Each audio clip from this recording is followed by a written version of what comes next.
this suffering. But Mr. Speaker, we have to be realistic, and we have to accept that this vaccine is not here. No vaccine is here yet. And while all the signs are...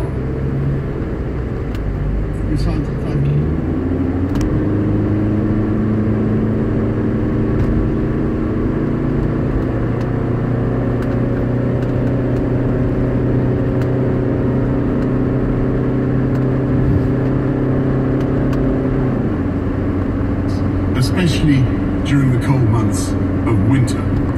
The national measures, which are now shortly ending in England, have eased the burden on the NHS and begun to reverse them, and the ONS surveys showing that signs of COVID has fallen by a third in England since the 2nd of November.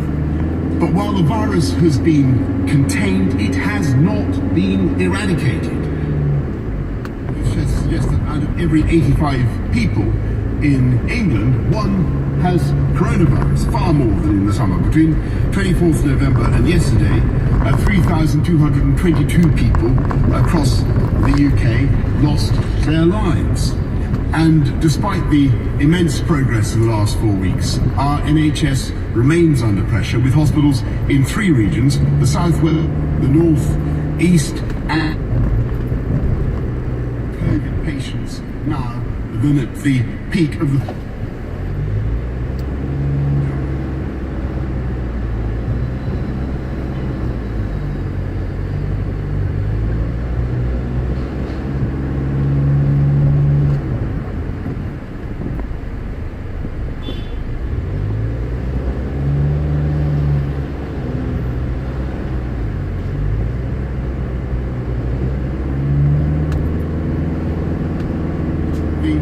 the benches opposite will support tonight, in spite of well, I gather is their decision to abstain, which seems extraordinary to me. Allow the current restrictions to expire for the reason he gives, with no replacement, with the spread of the epidemic varying across.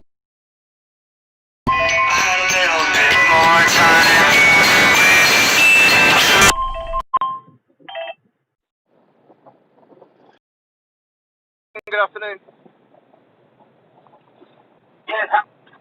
Yeah, very well.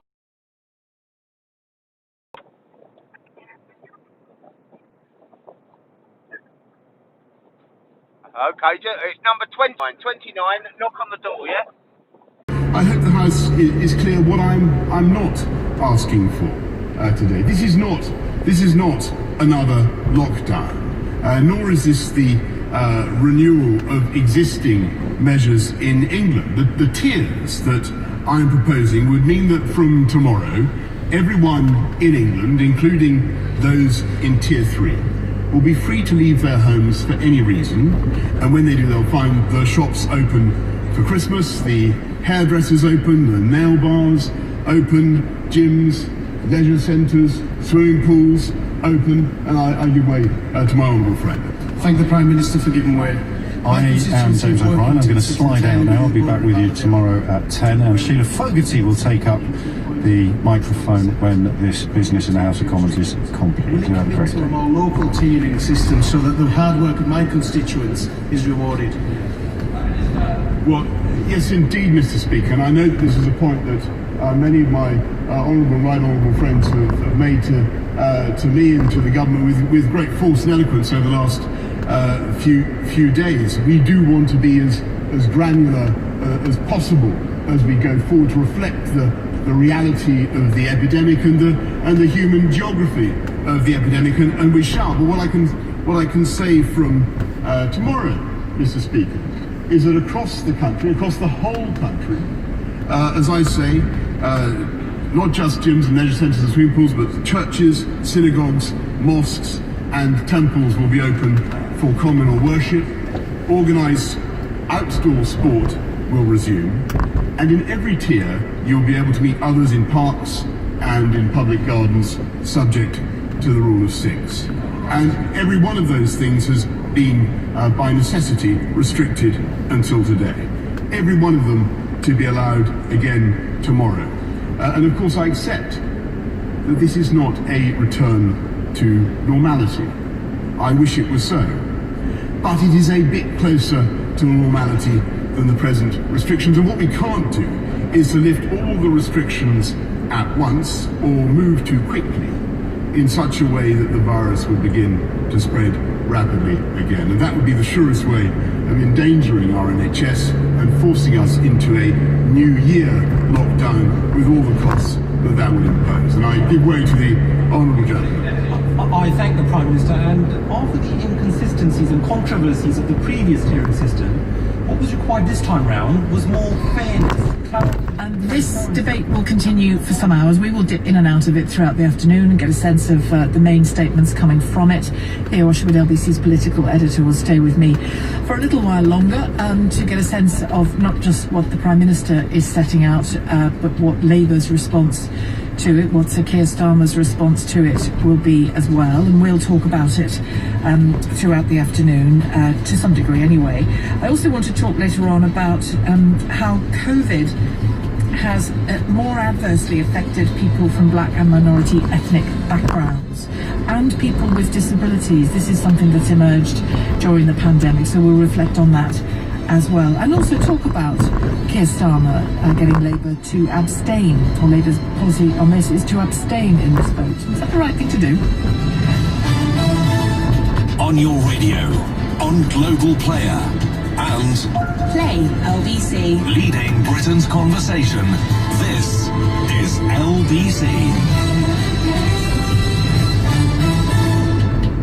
From Global's newsroom at 1 o'clock. More than 25,000 high street jobs are at risk at Arcadia and now Debenhams. The department store chain is starting a liquidation process after JD Sports pulled out of a possible rescue deal. Its 127 UK stores could close in the first quarter of next year if a buyer isn't found. Paddy Lillis from the Shop Workers Union Usdaw says the sector needs more help. We've seen this year alone over 200,000 job losses in retail, and it's time now for government intervention. If this is any other industry, they'll be clamouring to put a rescue package in. MPs are due to debate and vote on England's new tiered system of coronavirus restrictions. The new rules are due to come into force tomorrow. Boris Johnson is facing a Tory rebellion over the measures, but the government's expected to win as opposition parties will abstain. The Conservative MP for Ipswich, Tom Hunt, says he is still undecided. A number of my colleagues are representing constituencies which find themselves in Tier 3, despite the fact that their particular area has got comparatively very low levels of COVID and is actually seeing a decreasing trend.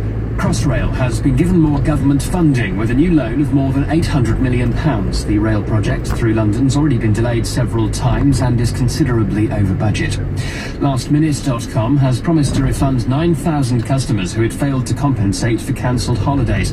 The Competition and Markets Authority says the firm's agreed to repay at least half the customers in the next fortnight. The watchdog is continuing to investigate the package holiday imposed And Lewis Hamilton could miss the final two races of the Formula One season after testing positive for COVID-19. The Mercedes driver began displaying mild symptoms yesterday and has been ruled out of this weekend's Sakhir Grand Prix in Bahrain. Quarantine rules may prevent him from travelling to Abu Dhabi the following weekend. In the city a short time ago, the FTSE 100 was up 188 at 63.85. The pound buys $1.33. And the weather, chilly but mostly dry with some sunshine this afternoon, clouding over in northern and western areas with some light rain, a few showers as well in the east of England, a high of 11 Celsius. From Global's newsroom, I'm Thomas Watts. From the case files of Miss Maureen 118212. You know, the life of a telephone detective is never dull. 1 minute you might be called by a lady for a lighting job. The next from Darren who just needs a jeweler. Whatever the number you need is Maureen 118212. Maureen 118212. Calls cost £2.50 per call plus 75p a minute with a minimum 1 minute charge plus your phone company's access charge. This is LBC from Global, leading Britain's conversation with Sheila Fogarty.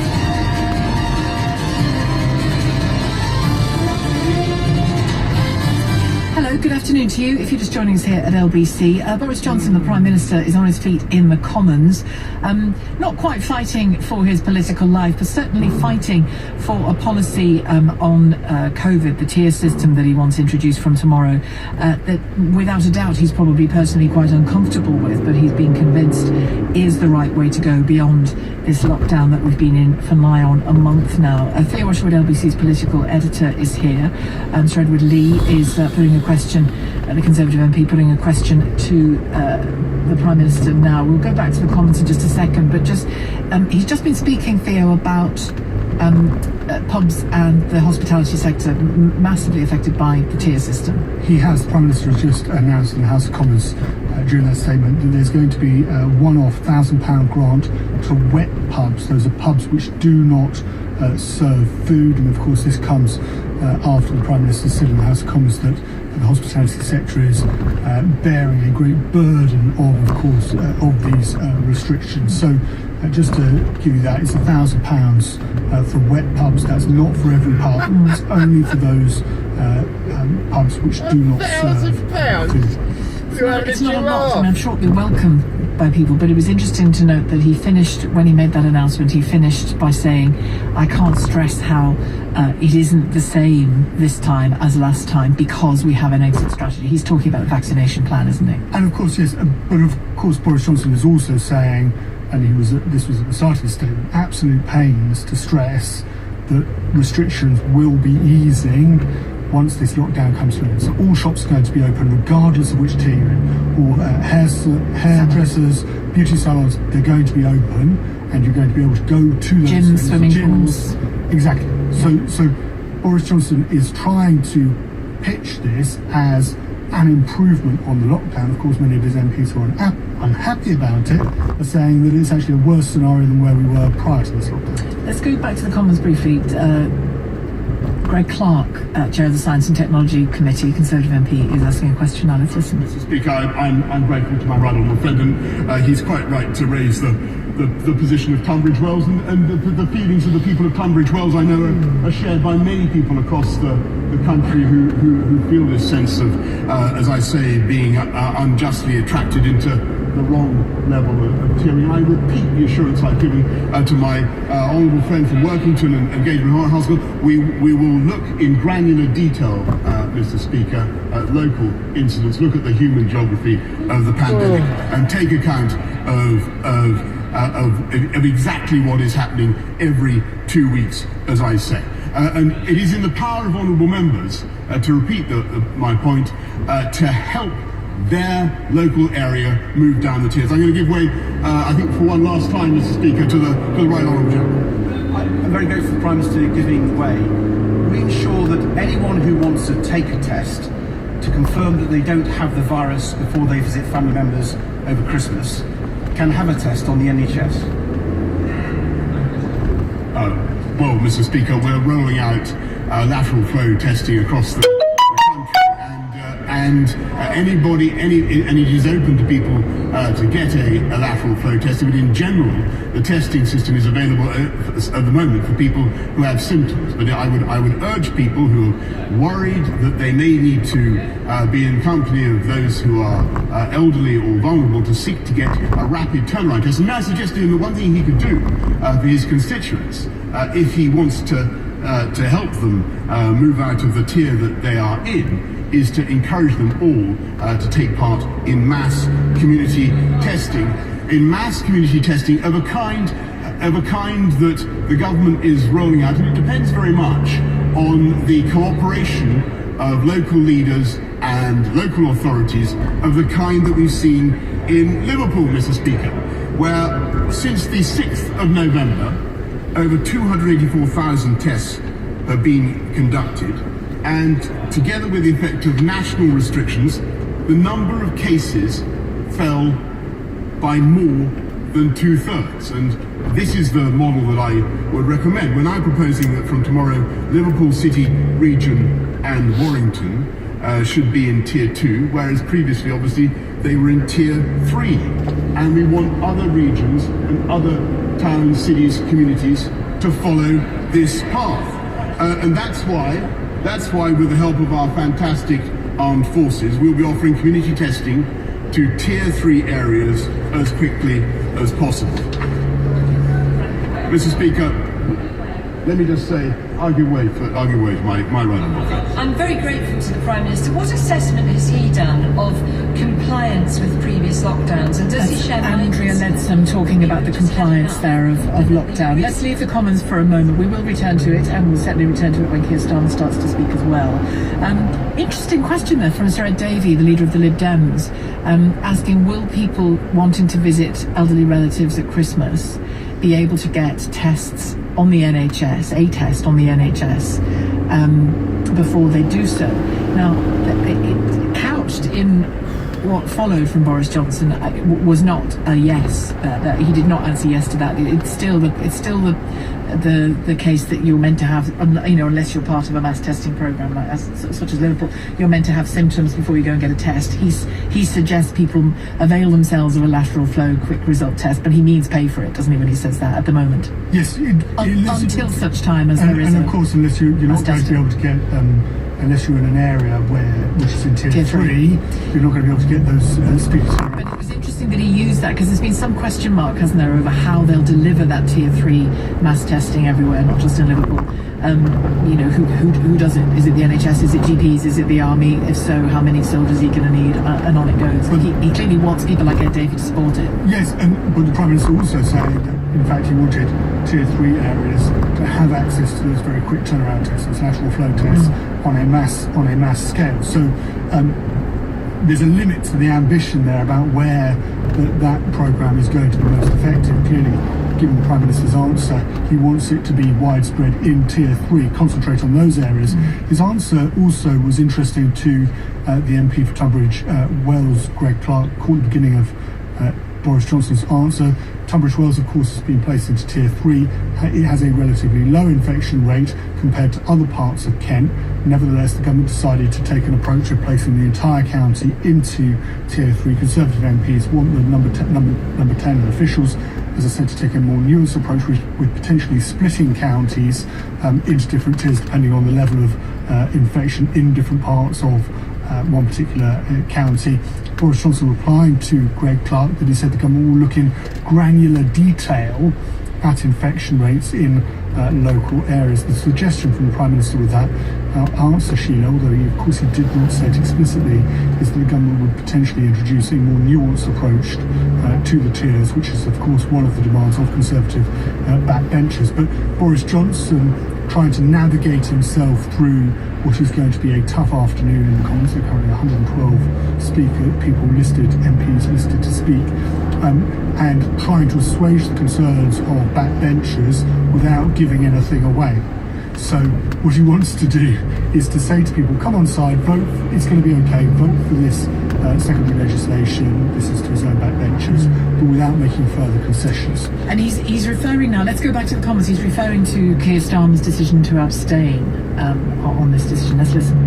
In the story of 2020, I think there are two great feats in which we can take a great deal of comfort.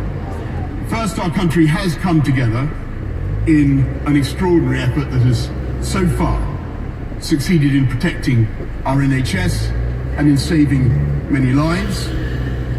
And while our scientists have been zeroing in on the weaknesses of COVID, telescoping 10 years of work into 10 months, and now their endeavours are about to deliver the means, as I say, to rout the virus. And that is clear. The government is backing not one potential vaccine, but 7. We've ordered 100 million doses of the Oxford AstraZeneca vaccine that's now seeking regulatory approval. We've ordered 7 million doses of the Moderna vaccine, which has almost 95% effectiveness in trials. And Mr. Speaker, we've ordered 40 million doses of the Pfizer-BioNTech vaccine, which, if approved by the regulator, could start being administered before Christmas. In total, Mr. Speaker, In total, Mr. Speaker, our vaccines task force has secured more than 350 million doses, more than enough for everyone in the UK, the Crown dependencies, and our overseas territories. All we need to do now, Mr. Speaker, is to hold our nerve until these vaccines Hold are on, indeed in our Boris, grasp go on, and indeed son. being injected into our arms. So I say to the House again, let us follow the guidance, let us roll out mass testing, let's work to deliver mass testing to the people of our country, let's work together to control the virus, and it is in that spirit that I commend these regulations, Mr. Speaker. And I give way. commend these regulations to the House. A vaccine rallying cry at the end there from Boris Johnson. We'll hear from Keir Starmer in just a moment. Stay with LBC. It's 1:50. The fight against coronavirus. For the very latest, stay with LBC. It's Black Friday at TalkTalk. Say goodbye to 2020 and hello to a huge deal with the first 3 months free on our 24-month fibre plans. So say bye to broadband bills until 2021 and hi to average speeds of up to 145 megabits per second, a powerful Wi-Fi hub and no mid-contract price rises. Take a broadband bill break with 3 months free fibre. Search TalkTalk Black Friday. TalkTalk for everyone. Offer ends 2nd of December. T's and C's apply. Subject to local availability. $4.95 post and packing where router is required. Somewhere there's a story of a missing Christmas letter. Not here though, because Lidl's award-winning drinks are better. With the world's best Cremant de Loire brewed for $8.49 and Hortus gins and liqueurs from just $9.99. Lidl. They got a Christmas, you can believe it. Subject to availability, selected stores, excludes NI. The first time my housemates see it, they're like... We all get in, seatbelts on. Flick that switch to turn on the motor, and we're off. I say, connect me, and the bass goes, and everyone's loving it when we hit the road. Back home from another mini electric journey, we're like, search Mini Electric and don't just drive it, feel it. Altior hitting 19 on the trot. Altior wins another champion chase. Tiger Roll dominating the National. It's back-to-back Nationals, the first in Trevor. Nothing gets the heart beating like horse racing. And at Sky Bet, we make it even better with daily price boosts, extra place races, money back as actual cash, and free bets with no expiry date. And it's easy to join too. So why not make Sky Bet the home of your horse racing? That's better. Offer terms and max refunds apply. Free bet stakes are not returned. Eligibility restrictions and further T&Cs apply. 18 plus. Be gamble aware. Lorraine here runs her own hot yoga business. She'd rather be working on her warrior pose than on her finances. That's why she got QuickBooks. Now she can get paid, track income, and run payroll all in one place. Because no matter how hot the yoga studio gets, running her business is no sweat. Visit quickbooks.co.uk for details. Intuit QuickBooks. Heroes. They're the ones we turn to in our darkest hour. Like when you blow a fuse and the lights go off. From electrics to heating, plumbing to plastering, at Local Heroes, every job completed by an expert tradesperson comes with a 12-month British Gas guarantee when you pay online. Woohoo! A 12-month guarantee, eh? Ta-ta.